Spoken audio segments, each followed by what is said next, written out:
Hi everyone, Tim the Plane Man here. I've got something really special today. I have, of course, the Dancing Wings Hobby Fokker DR1 Red Baron Triplane model kit, and I've created a Tim the Plane Man special edition version of this kit. And this special edition version is almost ready to fly, some assembly required, plug and play, all the electronics included, and it's going to be an FPV version of this plane, which will be really interesting. So, I've got someone really special to do the unboxing for the plane. Tim the Plane Man, over to you.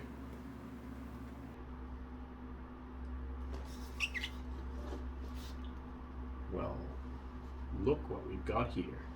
Tim the Plane Man special edition version of the Dancing Wings Hobby Fokker DR1 Red Baron Triplane S17 770mm version of the plane. Let's pop her open and let's see what we've got. I'm really excited.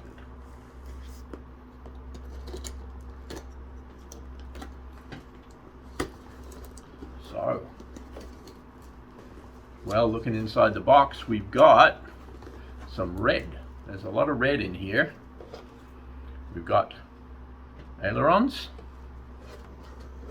and another aileron, and look at that finish. That is really interesting. So I think it looks like that's not your monocoat, Oracoat, solar film. That's silk span, and it's got a nice matte finish to it. It's not a shiny plasticky finish. It's a matte finish. Really quite nice. Let's see if we can. Let's see what else we've got. Oh, okay, we've got the classic Fokker DR1 tailplane.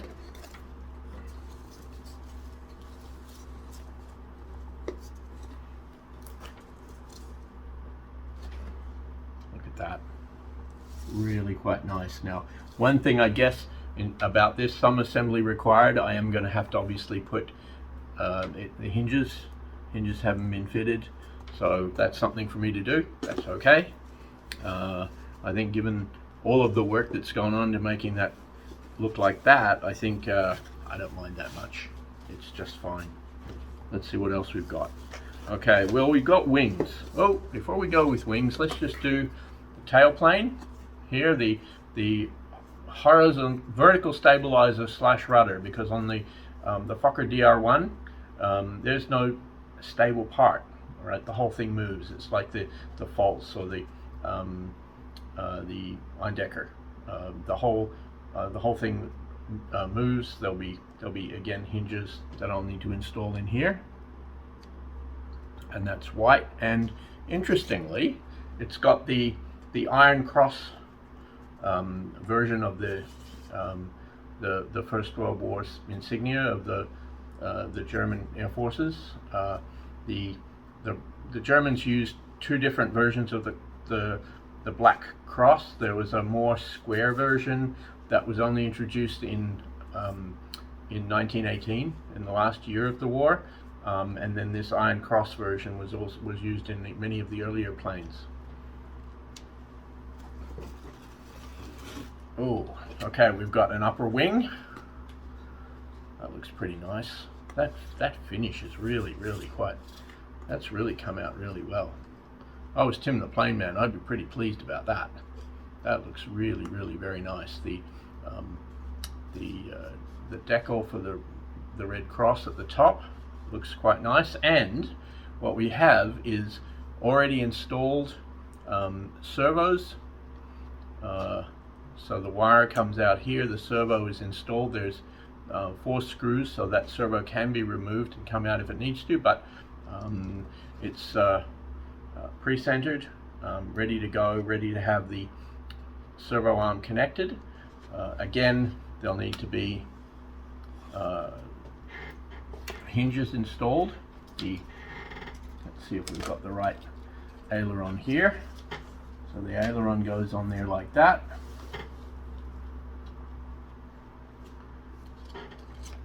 That looks pretty nice, actually.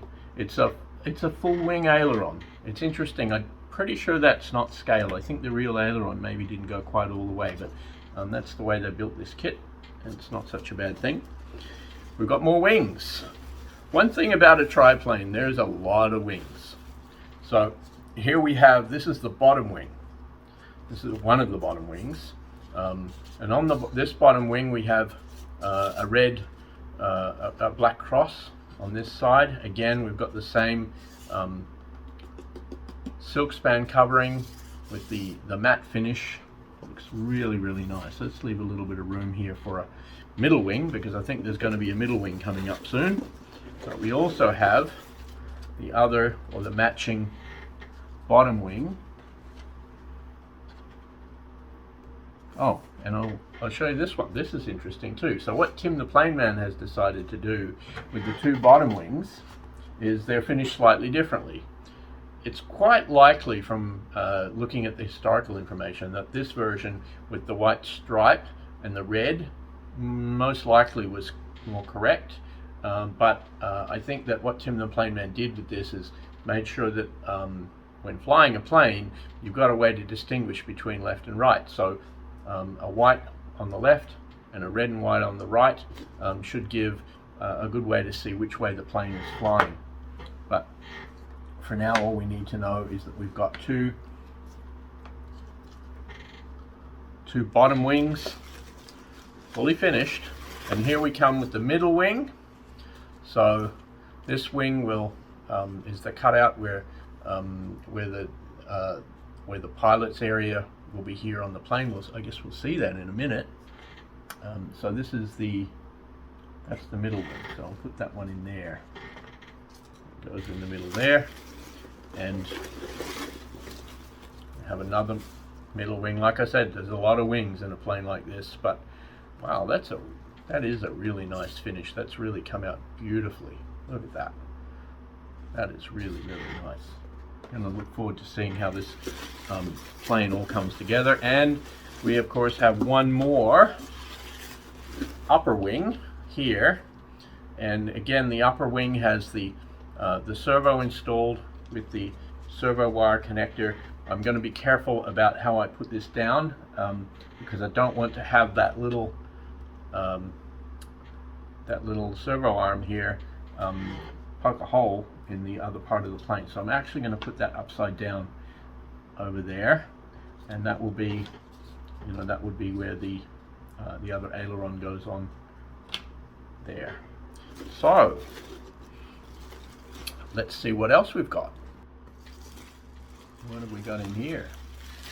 We've got a fuselage. Look at this. Wow. That's pretty nice. Look at that.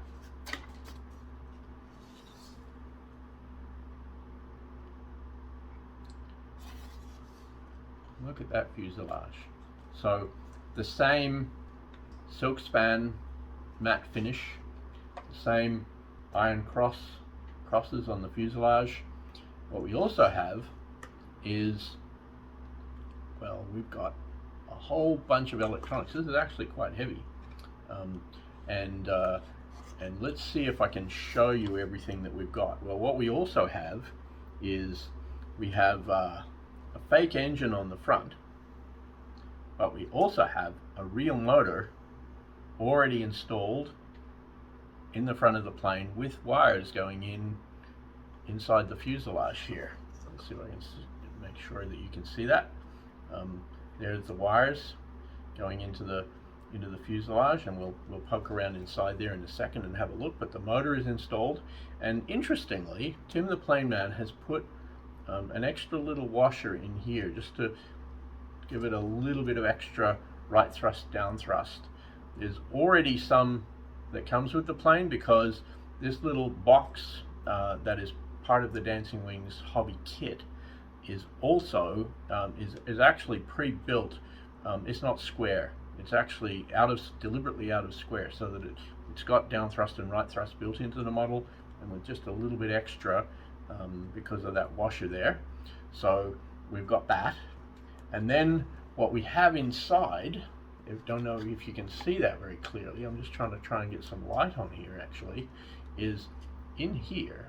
What we have is a Lufe RC SNL Plus flight controller, because this is a plug and play FPV version of the kit.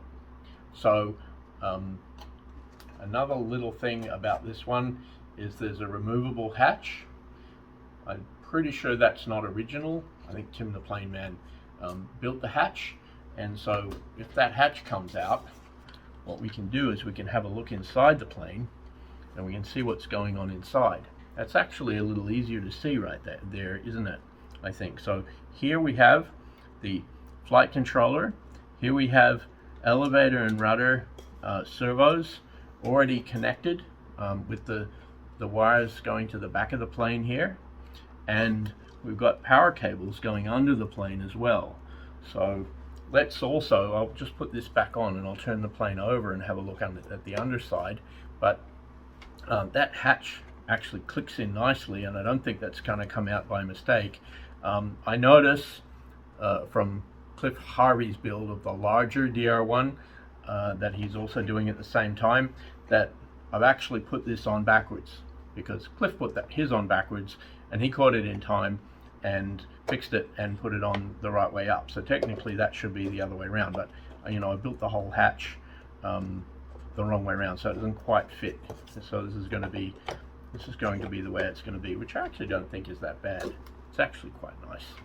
So let's have a look from the underneath and let's see what we can see. So we have again, we can see the servos down here.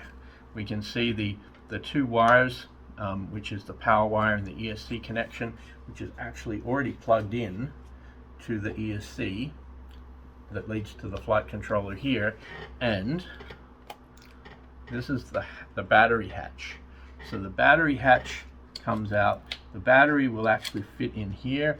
I have a 1500 milliamp hour 3S battery that is going to actually drive this thing, and here you can see the motor from the underside. So that's the motor that came with the Dancing Wings hobby kit, and obviously we've got our fake engine installed on here, and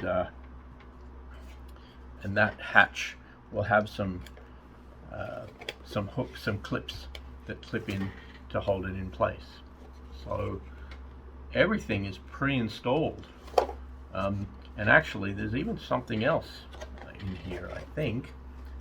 I almost missed it, but this flight controller has a GPS module. That was probably going to have to be installed on the upper wing, so that's, I think, why it's wired in but it's not connected up. So that's a GPS that will connect into the flight controller.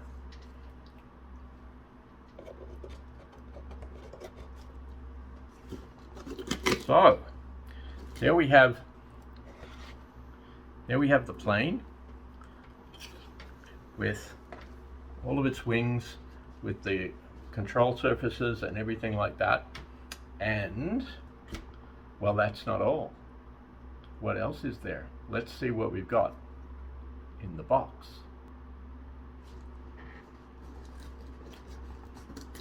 Wow, it's full of goodies. Okay, well, the first thing we can see is something red, and look at that. That is the cowling, and it looks pretty nice. It's a little bit shiny, which, you know, it probably should be, since technically it should be a metal finish. And the cowling slides on the front of the plane. You can see the motor, the shaft of the motor sticks out a hole in the middle, and this part, I kind of like this part. This is where the fake motor protrudes out of the bottom of the plane. it really looks quite nice.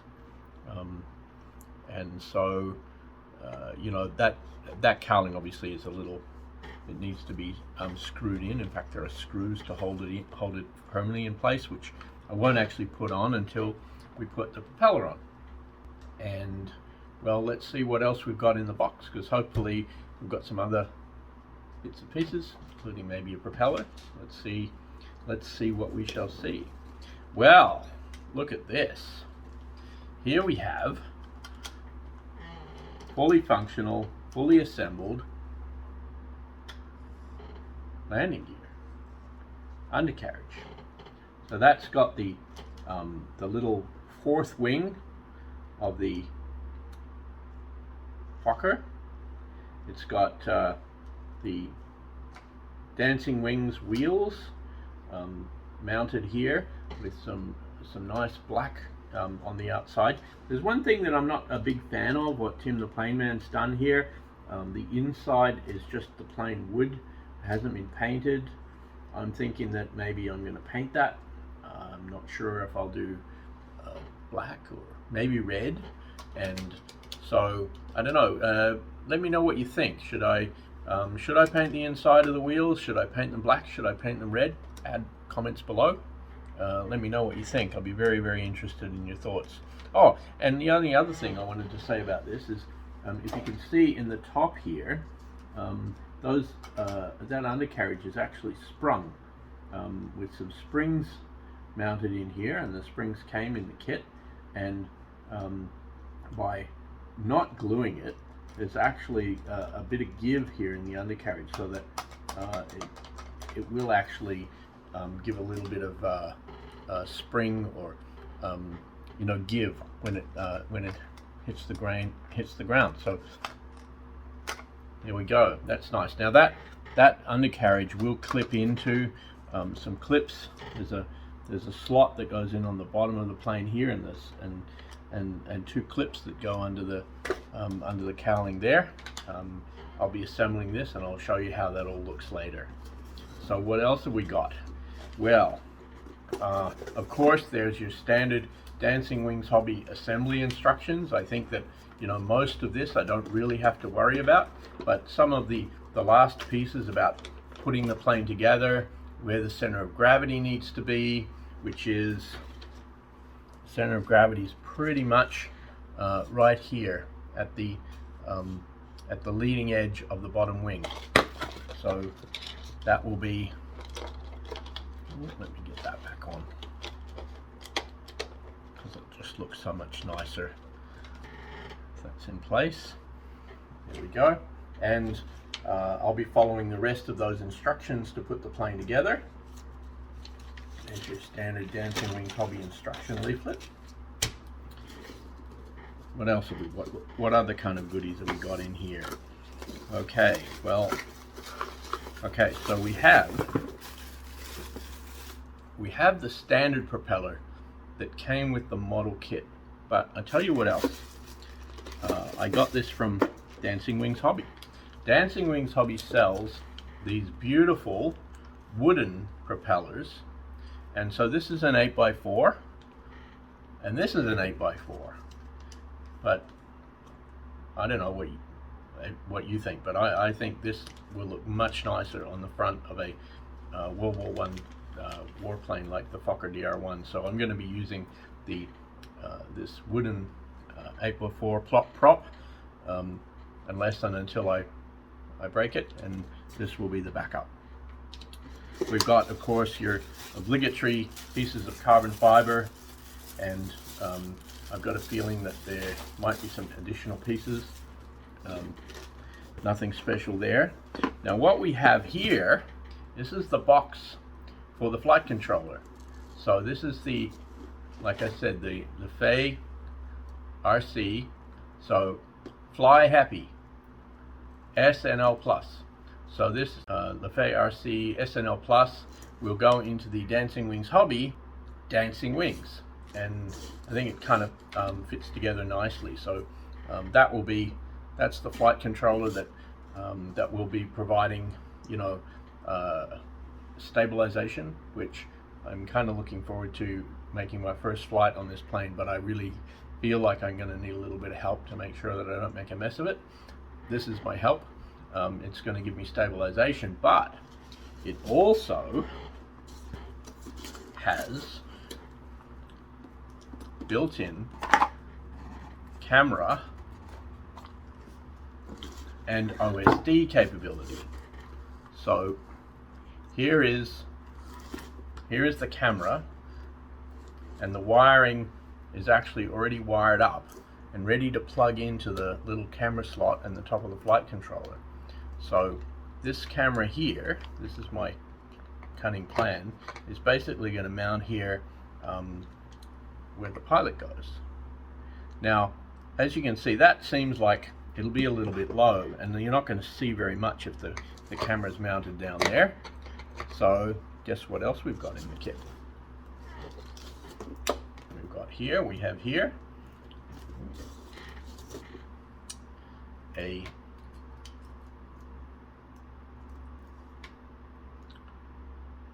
camera tilt and pan servo combo. So this is how the camera will sit. Now there you will get a nice view through the center of the plane, plus hopefully pan and tilt, so it'll be able to pan and tilt up and down. That is going to be really, really nice. I think I probably won't fly it with that initially because well, you know, there's a lot of weight there, and technically that will be, if I do put that there, it is just behind the center of gravity, so we've got to be careful of weight on a you know, on one of these planes, First World War planes, but we've got that as an option, and we've got the capability of this pan and tilt camera to be mounted and connected to the flight controller with an on-screen display and the ability to do potentially, now I could run that on my computer screen and just have it visible on the screen and recording while I fly. I could also put on my FPV goggles. If you saw my other video, I've got a set of goggles, and I have another video, I'll link to that, where you can see, or is it that side, where you can see you know, how I set that up, and I'll be able to do the video with that. Now what we also have in this little box of gadgets here, we've got all the little bits and pieces. There's our spinner for the propeller, there's our receiver, which is should be installed in the model but isn't installed, and that's a FSX6B receiver. You notice that it as a receiver, it doesn't include servo outputs. It doesn't need them. The receiver connects by one single wire. This is ground and power, and then a yellow servo signal wire, and that connects to the flight controller, and the flight controller provides all the servo outputs. So you don't need a big chunky receiver in order to be able to drive a plane with a setup like this. So we've got that.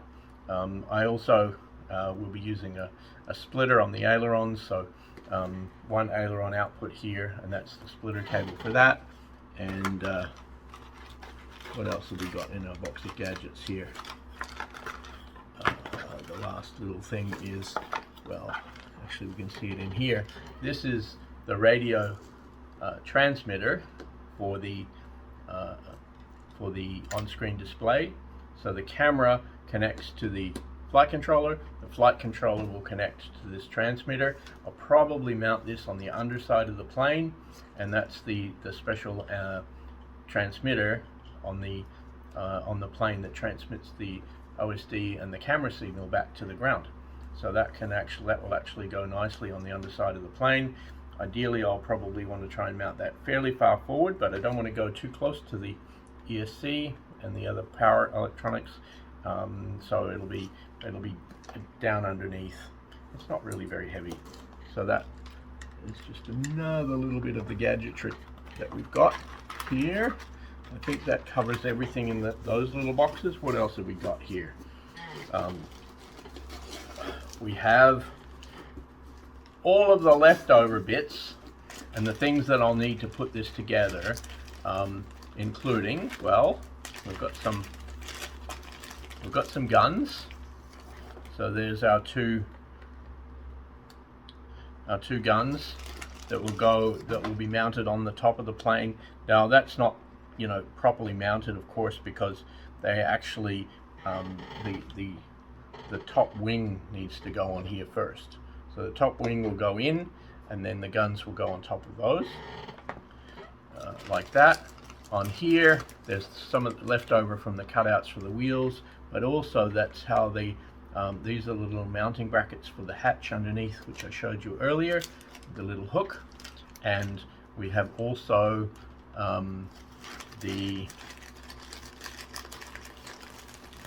here, we just saw Cliff building the huge one that he's got for his big plane. This is my tail peg for the back of the plane. I think it looks quite nice. And there's also in here there's a couple of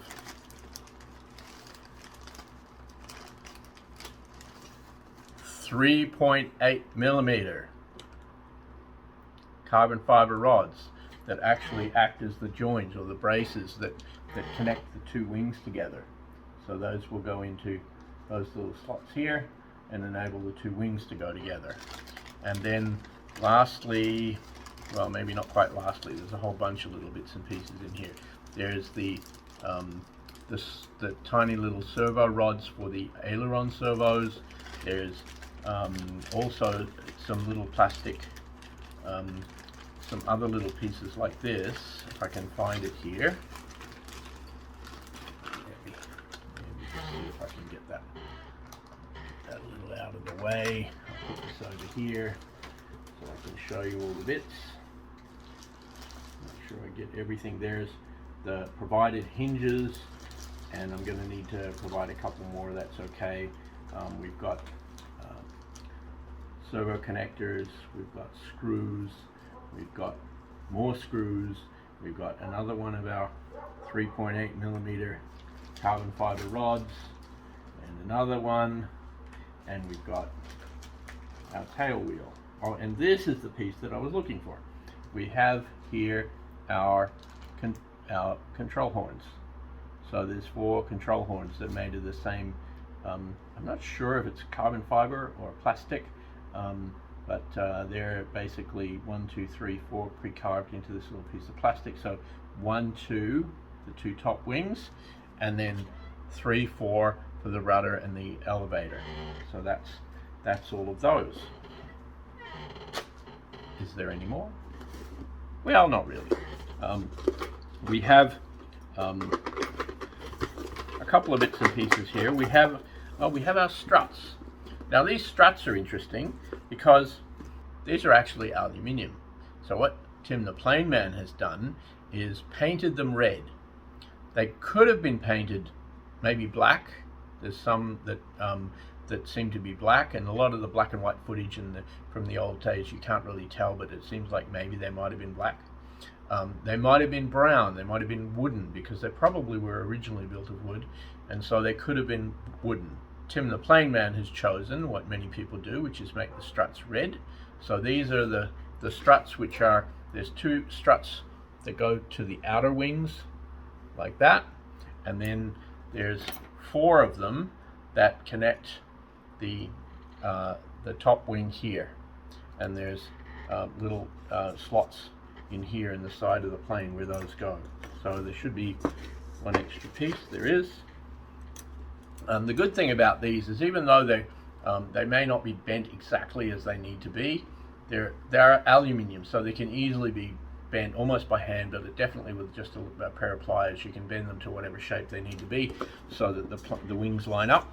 I am going to be installing a switch, the same thing as I did with the Sopwith Camel, because if you notice, the battery is mounted in the bottom, and the flight controller, when you put a flight controller and you power it on, it wants to measure the plane and set the plane up as it is when the power comes on. Well, if you're going to be fiddling with the battery and turning the plane up when you're doing it, it's going to be quite difficult. So I've got this switch. It seems maybe a little overkill. I know that Nick is going to say, oh, what do you need that for? But I love the idea of having a switch. This is a 50 amp rated switch, so there's definitely not going to be a problem with it. It's red, so it kind of fits the power scheme. And once I insert that into the plane, all of these seems like huge wires, which are going to be a lot of weight, are actually going to be in front of the center of gravity. So that'll just help me avoid, I'll have to put a little less ballast in because I've got these wires. So it really doesn't cause any problems by having that. There's gobs of room underneath there for mounting all the wiring, as you might have seen. Lastly, I've got stickers. I've got another. I've got Dancing Wings Hobby stickers, and I think I said before that I'm pretty sure that I'm going to put a Dancing Wings Hobby logo on the plane. I'm kind of thinking right now that that it either goes on the side of the fuselage here, maybe something like that would look nice, or alternatively, it could go on the top wing. That's another possibility. So let's say I put Dancing Wings Hobby logo on, maybe on the top wing. And just for completeness, I have Tim the Plane Man stickers as well. So I think it's only fair. Tim the Plane Man special edition of the Dancing Wings Hobby Fokker DR1. Tim the Plane Man special edition Red Baron Triplane. So I'm pretty sure there's going to be stickers. There will be stickers. Well, there we have it. There's the plane. That's everything. It is, I have to say, I think Tim the Plane Man has done a really good job of putting all of this together and building out a complete, almost ready to fly. Definitely some assembly still required. Plug and play, all the electronics here, and FPV. Well, that's going to be really, really interesting. We'll see how that works out. But there it all is. I think he's done a good job. Looks pretty nice, and it'll be fascinating to see how this all comes together in the smaller 770 millimeter version of the Dancing Wings Hobby Fokker DR1. Well, before I go, I just want to say 新年快乐. Happy New Year, Happy Chinese New Year, especially to the folks down there at Dancing Wings Hobby, to Vivian, who's helped me out with some questions, and to Tan Chien, who designed the plane. And also, while I'm at it, I don't know them, but Happy Chinese New Year to Le Fei RC, who designed and built the SNL Plus flight controller that I'm going to be getting to fly this beautiful little plane. So it's good night from me. And it's good night from Tim.